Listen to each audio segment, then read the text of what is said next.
palagi niyo po sinasabi na kayo po yung ama ng konsehong ito, kayo po ang ama ng City Council. Pero yung ginawa niyo po sa akin last week na mahiya po kayo and you personally attacked me, I don't know, Your Honor.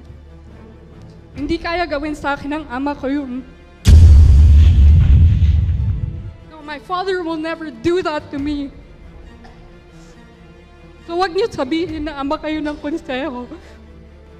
Because my father will never do that to me. Hindi niya ako ipapahiya sa maraming tao.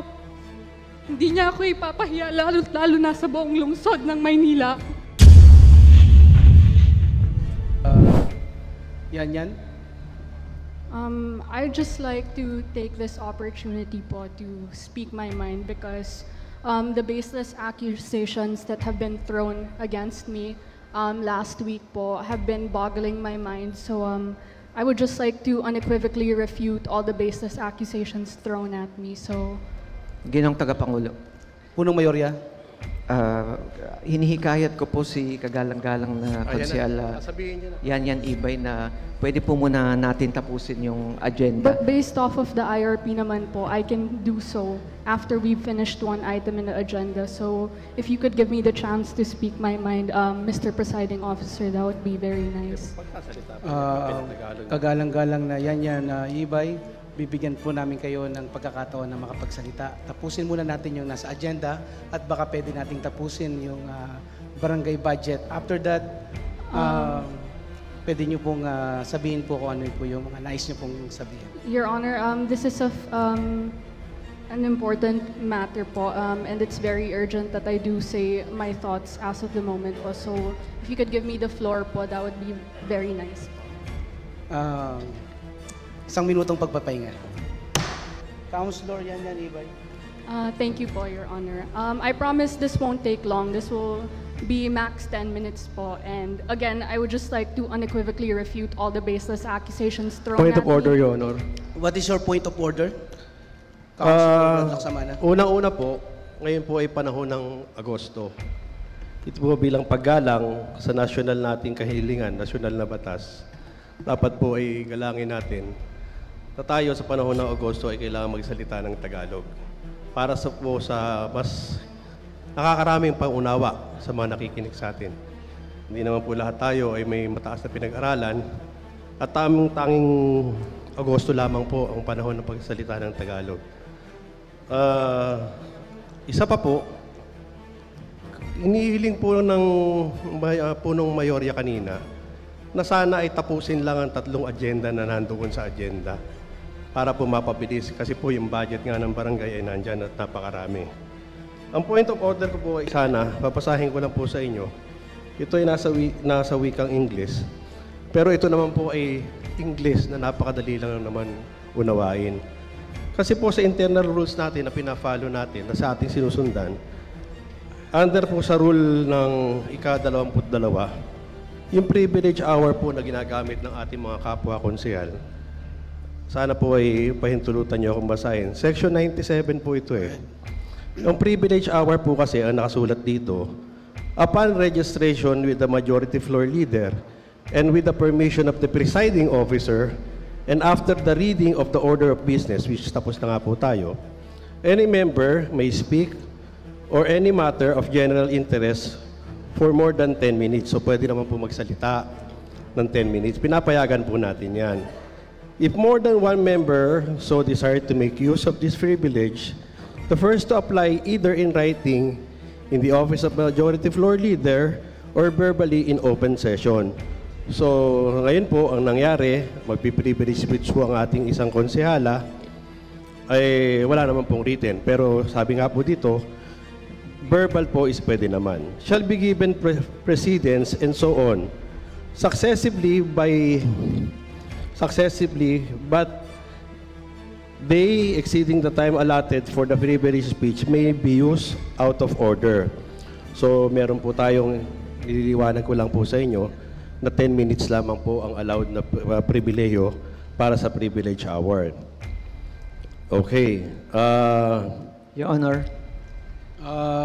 Councilor Rod Laksamana, ako po ay nakikiusap. Baka pwede po na natin na bigyan ng pagkakataon na makapagsalita po ang ating kasamang Konsehal Yan Ibay. Opo, di ko tagapangulo. Ang sinasabi ko lamang po naman dito, kung hindi po natin susundin ang internal rules na pinapatupad natin dito sa session na to, mas mabuti pa po lagi na lang tayo nakadeclare ng hindi pagsunod sa session. Pinapahintulutan niyo po, wala po akong pagharang sa inyong kapahintulutan.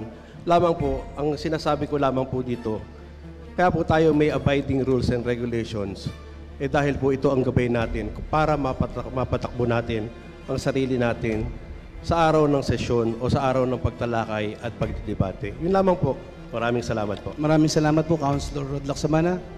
Your Honor, parliamentary inquiry lang po. Councilor JTB Villanueva.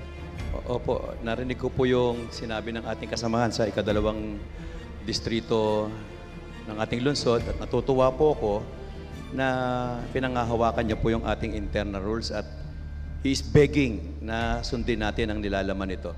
Pero ayoko na pong bumalik sa mga nakaraan sapagkat ilang beses po naming binabasa rin po ang rules natin, pinagtatanggol po namin kung anong nakasaad, pero dahil kulang po kami sa numero, kami po ay nagbibigay daan doon. Pero since nagbigay na po kayo ng ruling sa point of order na ipagpatuloy, hayaan na po natin ipagpatuloy ng ating kasamahan na SK Federation. Maraming salamat. Maraming salamat, Councilor JTB Villanueva. Councilor Yan Ibay. Your Honor, gusto ko lang po malaman anong batas po yung sinasabi ni Kagalang-Galang Lacsamana na pinoprohibit daw po magsalita ng wikang Ingles at dapat po wikang Filipino lamang po ang aking sasalita. Councilor Rod Lacsamana. Maraming salamat po, Tagapangulo. Siguro po ay hindi pa po na balitaan ng ating ex-officio member na ngayon po ay tayo po ay nagdiriwang ng buwan ng wika.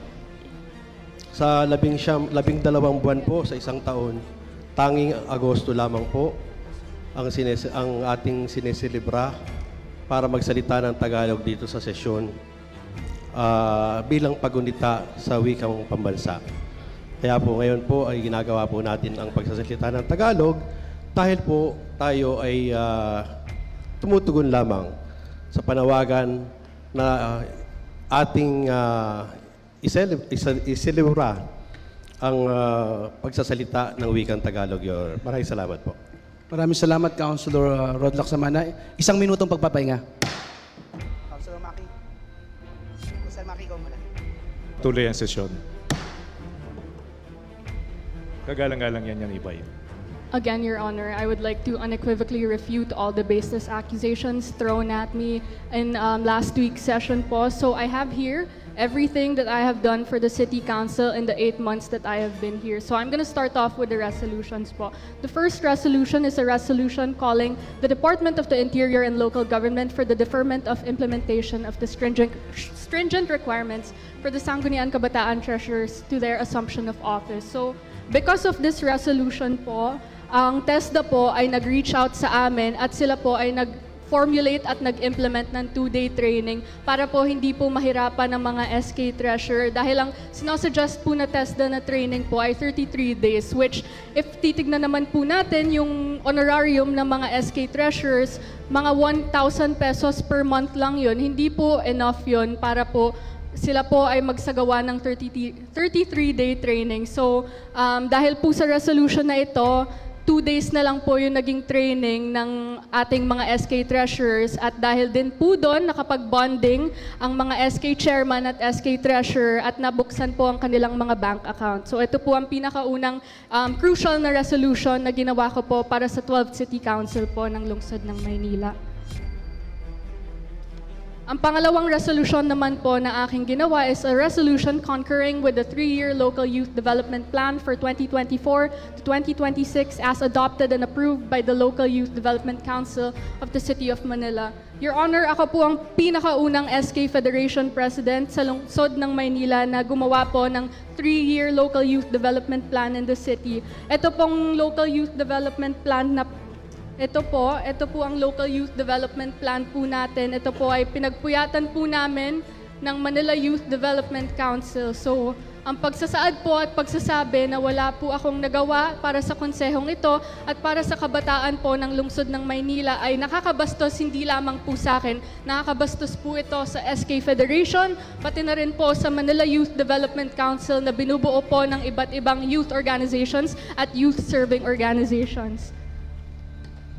Ang next na resolution naman po ay resolution congratulating the Department of Health in setting a new Guinness World Record for the largest human lung formation. So, ito pong resolution po na ito at yung naganap po na human lung formation noong March po, ay pinagtulungan po namin ng Manila Health Department kung saan po, actually kami pa po sa office namin po sa SK Federation, kami pa po yung nagrenta po ng truck at pumunta ng Mandaluyong para po i-distribute, kunin at i-distribute lahat po ng mga materials na nagagamitin sa human lung formation na ito. Hindi po magagawa tong Guinness World Record na ito kung wala po yung mga SK officials ng lungsod ng Maynila dahil ito pong human lung formation po na ito ay nag-comprise po ng around 25% po ng SK officials, and that is only in the city of Manila po. So again, to say na I haven't done anything for the city council and the city of Manila is pretty much baseless. I'd also like to point out yung sinabi po ng ating regular presiding officer na wala pa po akong ordinansa na nagagawa po para sa lungsod ng Maynila. That is false, Your Honor. I have two draft ordinances po. Waiting na lang po ito for second reading. I passed it last May 22 po. The first one is an ordinance granting cash incentives and certificates of recognitions as rewards to tertiary or college graduates with Latin honors. So, ang nakalagay po dito sa proposed ordinance ko, ang mga gagraduate po na mga Manileño na summa cum laude ay makakakuha po ng 20,000 pesos, magna cum laude 15,000 pesos at cum laude po 10,000 pesos. Meron din po akong isa pang ordinansa amending City Ordinance 8568 by expanding po yung coverage ng mga recipients po ng 1,000 monthly allowance. So nilagay ko rin po dito na lahat po ng SK officials na nag-aaral po sa State University or college ay maisama na hindi lamang po ang mga mag-aaral ng PLM at UDM po ang makakapagbenepisyo sa cash incentives po na ito. With regards naman po to the committee I hold the Committee on Youth Values Formation and Sports Development. Ang sabi po kasi ng presiding officer ay wala pa daw po akong committee hearing na naigagawa in the 6 months, correction po, hindi po 10 months, 6 months pa lang po akong committee chair po ng Youth Values Formation and Sports Development. May I direct you, Your Honor, to ask po the Secretariat if there have been any complaints, resolutions, or ordinances po na naibaba na po sa Committee on Youth Values Formation and Sports Development? Because from my point of view and from my understanding, wala pa po. Therefore, wala pa pong nagiging committee hearing ang Committee on Youth Values Formation and Sports Development dahil lahat po ng problema na naibababa sa amin sa SK Federation ay naireresolba po namin ito and merong compromise na nangyayari within the office po. With regards to my attendance naman po, Your Honor, I think records will show that I am very much active in this August chamber. So, if you could kindly direct the Secretary to the City Council to upload the records on the Manila City Council page, that would be very nice po because records will show that I am pretty much active in this August chamber. And yung mga sinasabi po ng ating regular presiding officer na umaalis po ako, Your Honor, being an ex-officio city councilor in the City of Manila isn't my only function. I also function as the SK Federation President, meaning lahat po ng mga barangay sa Maynila ay binababaan ko po, all districts po ito. I am also a student of De La Salle University taking up a course in medical biology and a minor in marketing strategy, and I also intern for Metro Manila Health and Research Development Consortium. So, yung mga sinasabi po ng ating regular presiding officer na minsan umaalis po ako, Your Honor, I have other functions aside from being the ex-officio member of the 12th City Council. And I think naman po, kahit naman po umaalis ako, meron naman po akong nagagawa. And records will show that I have resolutions and ordinances that benefit the youth and cater to the youth. So, hindi ko po nagigets kung saan po nanggagaling yun. Because in all honesty, Your Honor, I am very much active in this August chamber and hindi ko po alam bakit ako yung napag-initan with regards to attendance po. So, I don't know, Your Honor, because hindi ko po alam kung hindi lang po ba ako nakikita ng ating regular presiding officer because in the 8 months po that I have been here, I'd like to say na I've seen Councilor Apple Nieto preside more than he has. So, I don't know if that's, hindi lang po nagtutugma yung schedule namin ng ating regular presiding officer.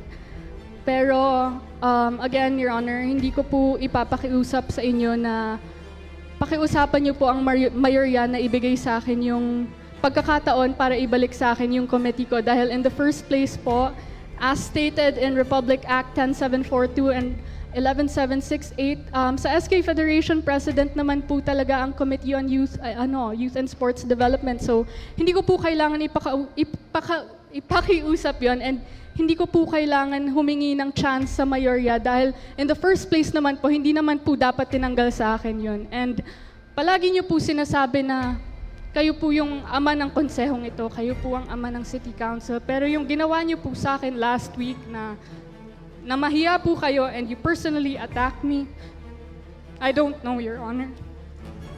Hindi kaya gawin sa akin ng ama ko yun.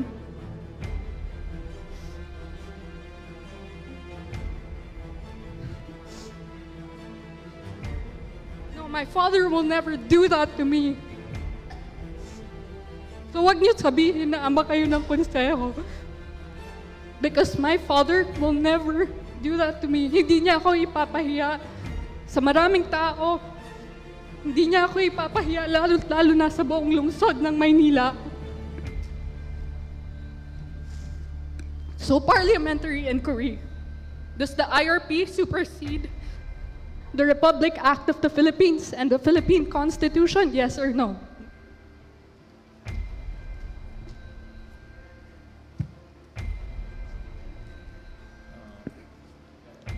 Hindi ko po pwedeng sagutin yan dahil po yan isang legal query. Ako po ay nagro-rule lamang na naayon sa ating parliamentary rules and procedure. Thank you, Your Honor. Maraming salamat po.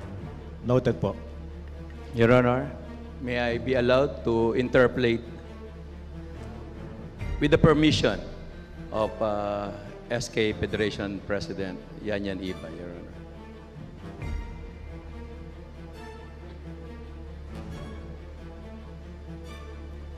Go ahead po, Your Honor. Si Consel JTV Villanueva ay kinikilala. Sa ngayon, hoy, nangingilid yung aking luha. Sapagkat ako'y isang ama rin, ho.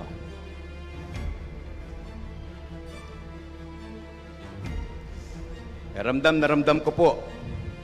Pagpasensyaan niyo po kung nanginginig po ang aking boses. Ramdam na ramdam ko po yung bigat sa loob ng ating kasamahan. At naging buhay na saksi po tayong lahat sa naganap na sesyon noong nakaraan. Kaya pala, nag-i-insist siya talaga na ilabas niya ito. Kaya ho, sinabi ko sa taas kanina, payagan natin sapagkat napakabigat po sa dibdib ng isang bagay na hindi mo mailabas. Pero gusto ko lang po siyang tanungin, ito ho bang kanyang mga sinabi, mga binasa, ay upang itaguyod, itayo niya ang kanyang sarili sa mata ng mga SK leaders ng ating lungsod na ang naging paratang sa kanya noong nakaraang sesyon ay puro hindi totoo.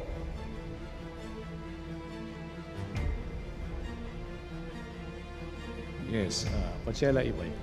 Your Honor, alam niyo po, ako po bilang SK Federation President, wala po akong dapat patunayan kasi alam po ng mga SK officials na ako po ay nagtatrabaho ng mabuti.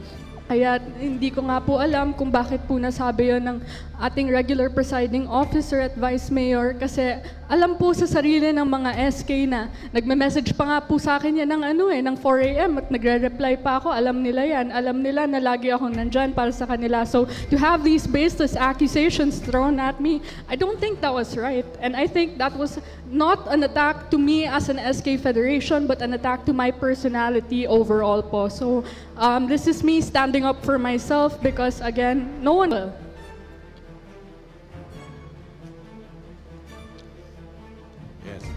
Maraming salamat. Kagalang-galang JTV Villanueva. Tinitignan ko po ang mga kasamahan natin dito, maliban siguro kay Konsehal Tol. Lahat po siguro tayo dito may mga anak na. Iba'y dalaga na, binata, may trabaho, at yung iba'y maliliit pa.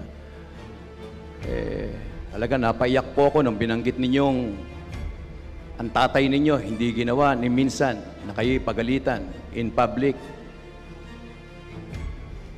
Masakit talagang makarinig ng pinapagalitan ka, lalo na kung ang dahilan ng pagpapagalit ay walang katotohanan. Sabi ko nga ho, nung naganap nung nakaraang sesyon, para bang may kukumpira kayo ito, naganap na pagpapagalit sa inyo ng ating regular officer na para bang sa gitna ng basketball court, tinawag ka, at hawak-hawak ang mikropono at pinapagalitan ka sa gitna ng court na napapakinggan ng lahat ng nanonood doon. At ang dahilan ng pagpapagalit sa iyo ay walang basihan pa. Kaya nararamdaman ko, namin, yung nararamdaman mo ngayon. Lalo na't inilahad mo, ipinakita mo na napakarami mo palang ginawang resolusyon. Magagandang adhikain sa pamamagitan ng mga ordinansa.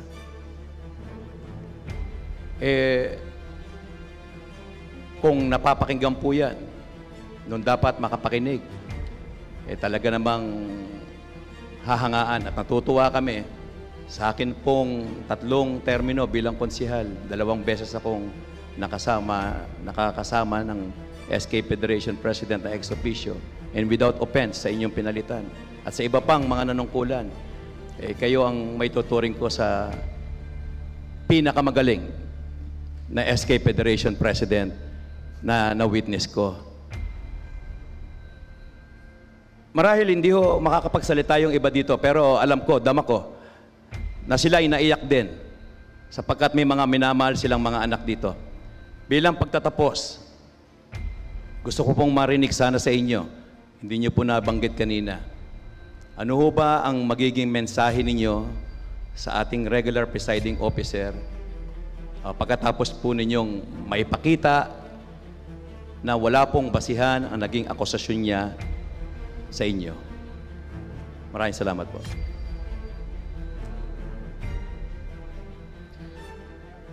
Konsehal Ibay. Thank you po, Your Honor. You know, everything that I wanted to say to our regular presiding officer, I have already said in my speech. But then, to end things, I guess, I'll just say, sige, Dad, I'll make bawi. That's all po. Thank you, Your Honor. Maraming salamat. Konsehala Onolim ay kinikilala. Your Honor, just like to ask if the good Councilor Yanyan Ibay will allow me to interpolate her speech. Hindi po siya pumapayag.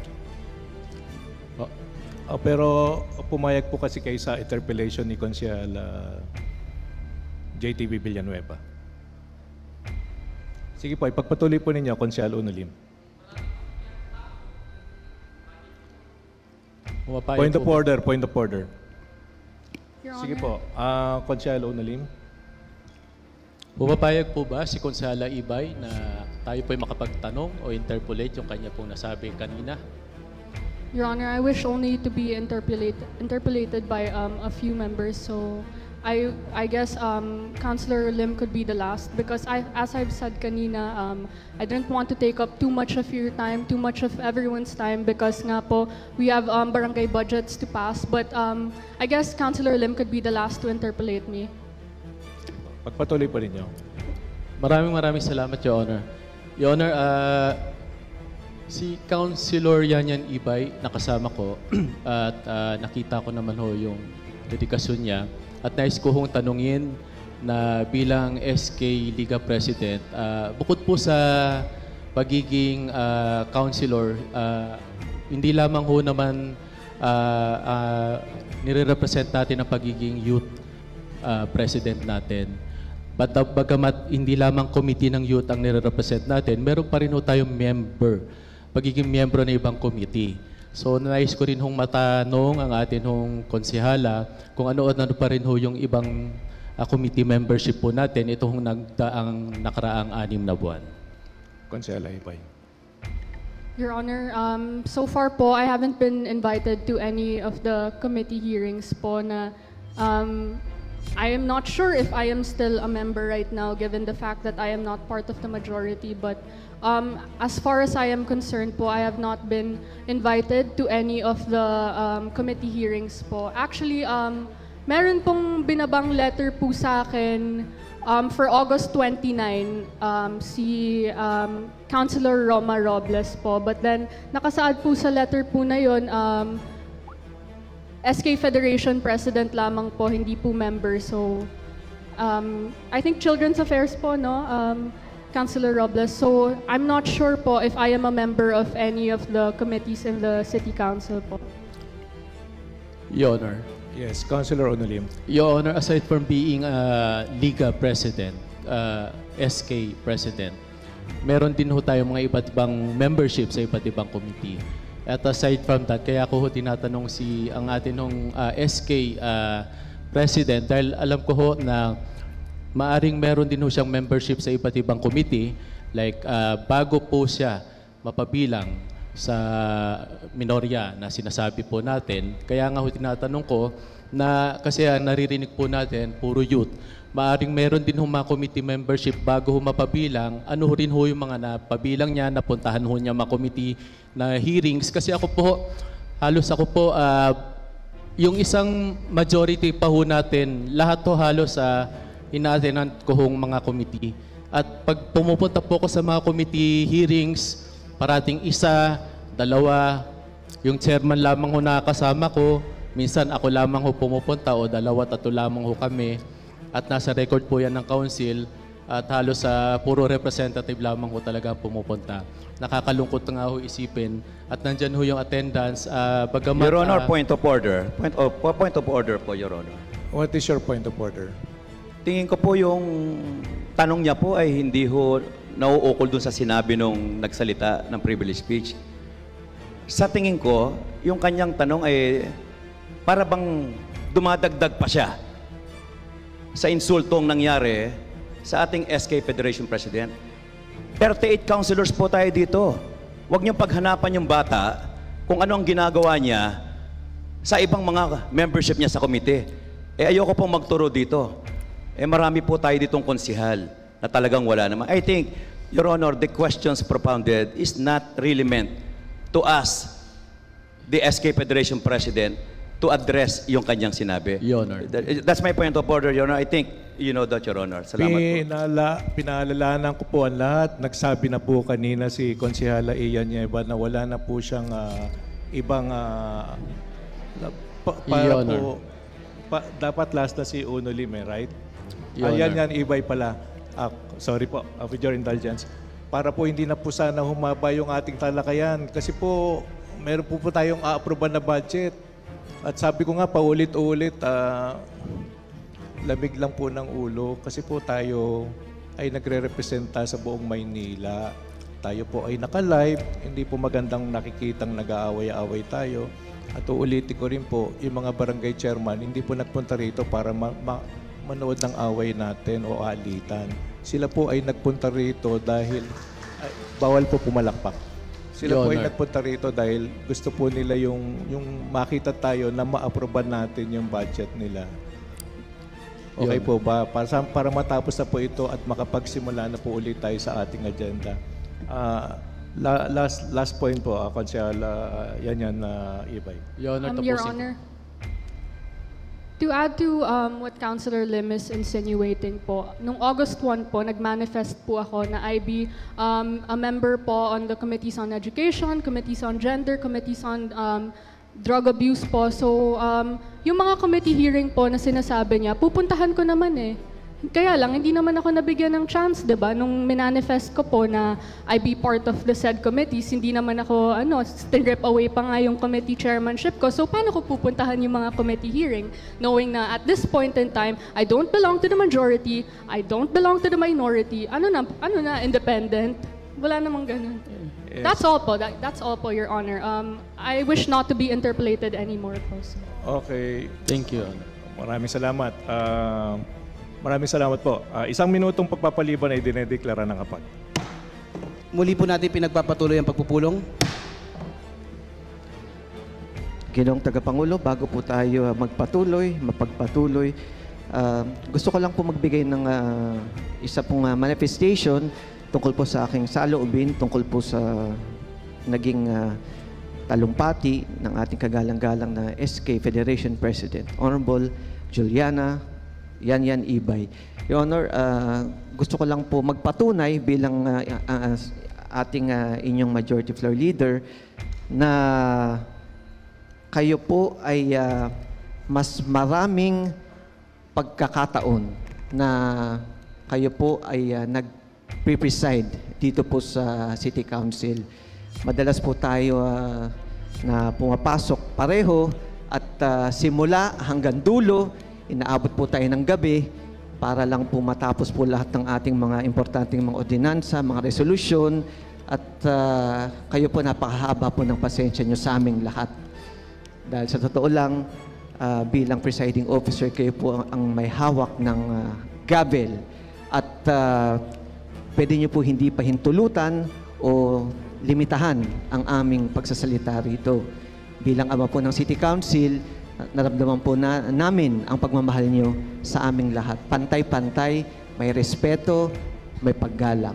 At siguro po, baka na-misinterpret lang po yung inyong sinabi tungkol po dun sa mga inyong nabanggit nung nakarang linggo tungkol po sa ating kagalang-galang na SK Federation President.